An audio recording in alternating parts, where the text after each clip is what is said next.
एक दिन एक लड़की एक इंसानी आकार की जड़ को ताजे दूध में डालती है। जड़ तुरंत किसी नवजात की तरह हरकतें करने लगता है। वह इसे अपनी माँ के बिस्तर के नीचे रख देती है और अपनी उंगली काटकर उसकी मुंह में 2 बूंद खून डालती है। गर्भवती माँ की तबीयत अचानक ठीक हो जाती है। असल में लड़की के असली पिता की बहुत पहले मौत हो चुकी थी। माँ ने एक सख्त और फांसीवादी विचारों वाले कैप्टन से दोबारा शादी कर ली थी। कैप्टन चाहता था कि उसका बच्चा उसके सैन्य अड्डे पर जन्म ले, इसलिए वह माँ और बेटी को वहीं ले आता है। रास्ते में लड़की को एक अजीब पत्थर मिलता है और फिर एक मूर्ति दिखती है जिसकी एक आंख गायब है। वह पत्थर मूर्ति की आंख में फिट कर देती है। तभी एक काली मैंटिस जैसी जीवित चीज एक छेद से बाहर निकलती है जो लड़की को किसी दिशा में इशारा करती है, लेकिन माँ उसे बुला लेती है। बेस में पहुंचने के बाद लड़की को फिर वही मैंटिस दिखती है। यह बार बार संकेत देती है और लड़की को एक रहस्यमयी दरवाजे तक ले जाती है जिसके ऊपर बकरी जैसे सींग बने होते हैं। अंदर वह भूल भुलैया जैसी जगह होती है। जैसे ही लड़की अंदर जाती है, बेस की मुख्य नौकरानी उसे रोक लेती है। वह बताती है कि यह भूल भुलैया बेस से भी पुरानी है और इसमें जाना खतरनाक हो सकता है। उसी रात लड़की सो रही होती है, तभी वही मैंटिस परी में बदल जाती है और उसे फिर बुलाती है। लड़की उत्साहित होकर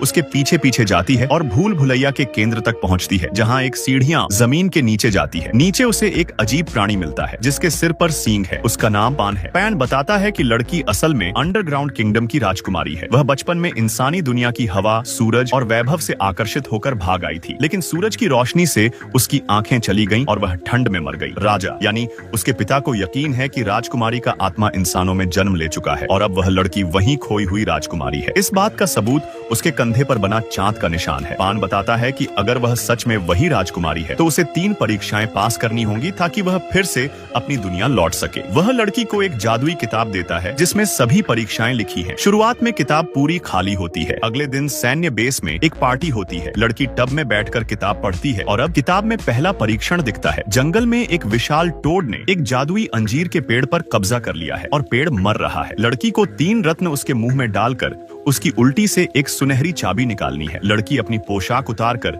एक पेड़ की डाल पर टांग देती है और उस पेड़ की जड़ के नीचे बनी सुरंग में रेंगती है। अंदर बहुत गंदगी, कीड़े और कीचड़ है। आखिरकार वह विशाल टोड तक पहुंचती है। टोड उसकी ओर झपटता है, लेकिन जब लड़की उसे रत्न दिखाती है तो वे रत्न खुद ब खुद कीड़ों में बदल जाते हैं। टोड उन्हें निगल लेता है और फिर उल्टी कर देता है। लड़की को उसके पेट से सुनहरी चाबी मिल जाती है। फिर वह पैन से दोबारा मिलती है। पैन उसे बताता है कि अगली परीक्षा में यह चाबी काम आएगी और उसे एक जादुई चौक देता है। लड़की कुछ पूछने ही वाली होती है कि पैन अचानक गायब हो जाता है। अगले दिन लड़की की माँ के शरीर से बहुत खून बहने लगता है। डॉक्टर कहता है कि माँ अत्यधिक थकावट के कारण बीमार है और उसे आराम की जरूरत है। कैप्टन लड़की को सर्वेंट क्वार्टर्स में भेज देता है। रात को पान लड़की से मिलने आता है और उसे एक इंसानी जड़ देता है जिसे माँ के बिस्तर के नीचे रखकर उसे दूध और खून से पोषण देना होगा। लड़की ऐसा करती है और माँ की तबीयत में फिर सुधार होता है। अब लड़की दूसरी परीक्षा की ओर बढ़ती है। वह दीवार पर चौक से एक दरवाजा बनाती है और उसमें प्रवेश करती है। अंदर वह एक डरावने लाल रंग के महल में पहुंचती है। एक लंबी डाइनिंग टेबल पर एक पेल मैन बैठा है जिसकी आंखें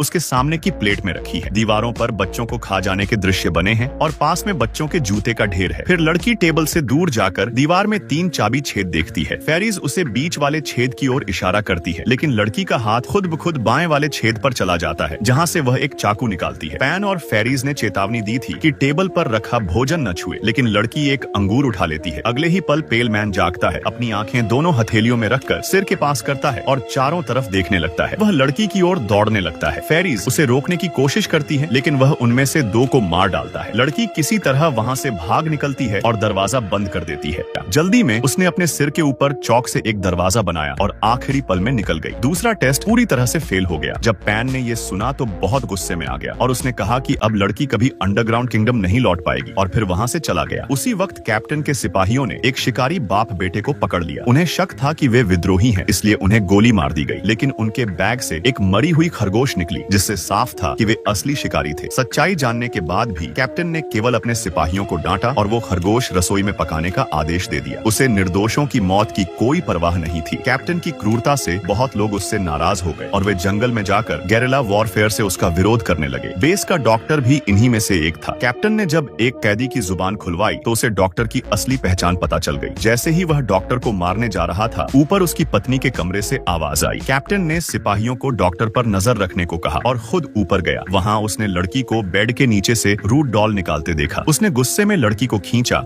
और फिर उस गुड़िया को उठाया। बदबू से उसका मन खराब हो गया और उसने लड़की को बहुत बुरा भला कहा। लड़की की माँ ने कैप्टन से बेटी को माफ करने की गुहार लगाई, लेकिन वह और भी ज्यादा गुस्से में आ गया और रूट डॉल को आग में फेंक दिया। वह गुड़िया तड़पने लगी और उसके साथ ही लड़की की माँ भी जमीन पर गिर गई। कैप्टन ने तुरंत आर्मी डॉक्टर को बुलाया और कहा कि अगर एक ही को बचाया जा सकता है तो बच्चे को बचाना। उसे अपनी पत्नी की जिंदगी की परवाह नहीं थी, बस अपने वंश की चिंता थी। और ठीक वैसा ही हुआ। उसकी पत्नी ने एक बेटे को जन्म दिया, लेकिन खुद की जान गंवा दी। अब लड़की के पास बेस में कोई सहारा नहीं बचा था। उसने वहाँ से भागने की योजना बनाई। वह और हाउसकीपर रात के अंधेरे में जंगल की ओर निकल पड़े, लेकिन रास्ते में कैप्टन ने उन्हें पकड़ लिया। उसने लड़की को थप्पड़ मारा और बंद कर दिया। हाउसकीपर के साथ और भी बुरा हुआ। कैप्टन ने उसके सभी सिपाहियों को बाहर भेज दिया और खुद उसे टॉर्चर करने की तैयारी करने लगा। लेकिन तभी हाउसकीपर ने अपने कपड़ों में छुपाया हुआ छोटा चाकू निकाला, अपनी रस्सियां काटी और कैप्टन की पीठ में चाकू घोंप दिया। फिर सीने में भी वार किया। कैप्टन जमीन पर गिर पड़ा, लेकिन हाउसकीपर ने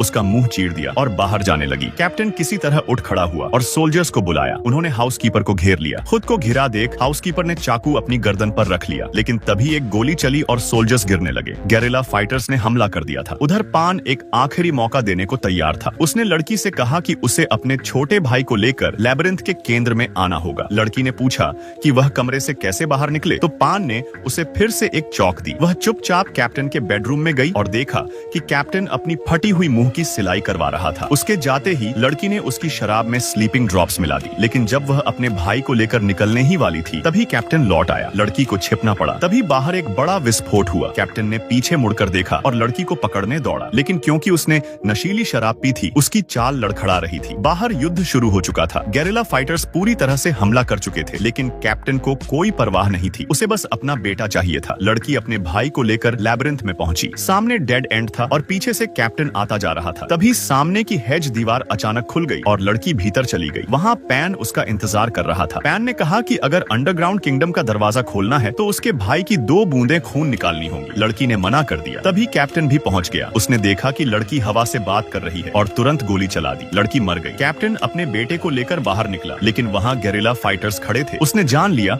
कि उसका अंत आ गया है। उसने बच्चे को हाउसकीपर को सौंपा और तभी हाउसकीपर का प्रेमी आया और कैप्टन को गोली मार दी। हाउसकीपर लड़की के पास गई। वह खून से लथपथ थी, लेकिन तभी लड़की ने अपनी आंखें खोली। वह सुंदर कपड़े पहने एक सुंदर महल में थी। उसके माता पिता उसके सामने थे। उसका पिता सूरज का देवता था। पैन ने कहा, बिल्कुल वही किया जो एक सच्ची राजकुमारी करती है। लड़की अंडरग्राउंड किंगडम की प्रिंसेस के सिंहासन पर बैठी। सब उसका स्वागत कर रहे थे। सब कुछ एक सुंदर परिकथा जैसा था, लेकिन हकीकत में लड़की की मौत हो चुकी थी। वह अपनी कल्पना में जी रही थी। एक दर्दनाक दुनिया से बचने के लिए उसने अपने लिए एक कल्पना लोक बना लिया था, लेकिन उस कल्पना में भी भयानक कीड़े, डरावने मॉन्स्टर्स और पान जैसे रहस्यमयी प्राणी थे। कुछ लोगों का मानना है कि उस फीस्ट के मॉन्स्टर के रूप में पैन ही था, क्योंकि तीनों एल्व्स अंत में फिर से पैन के साथ दिखाई दिए। यह कहानी एक सच्चे डार्क फेरी टेल की तरह है, बच्चों के लिए नहीं। यह दिखाती है कि हम अपनी जिंदगी की भयानक सच्चाइयों से बचने के लिए कहानियां गढ़ते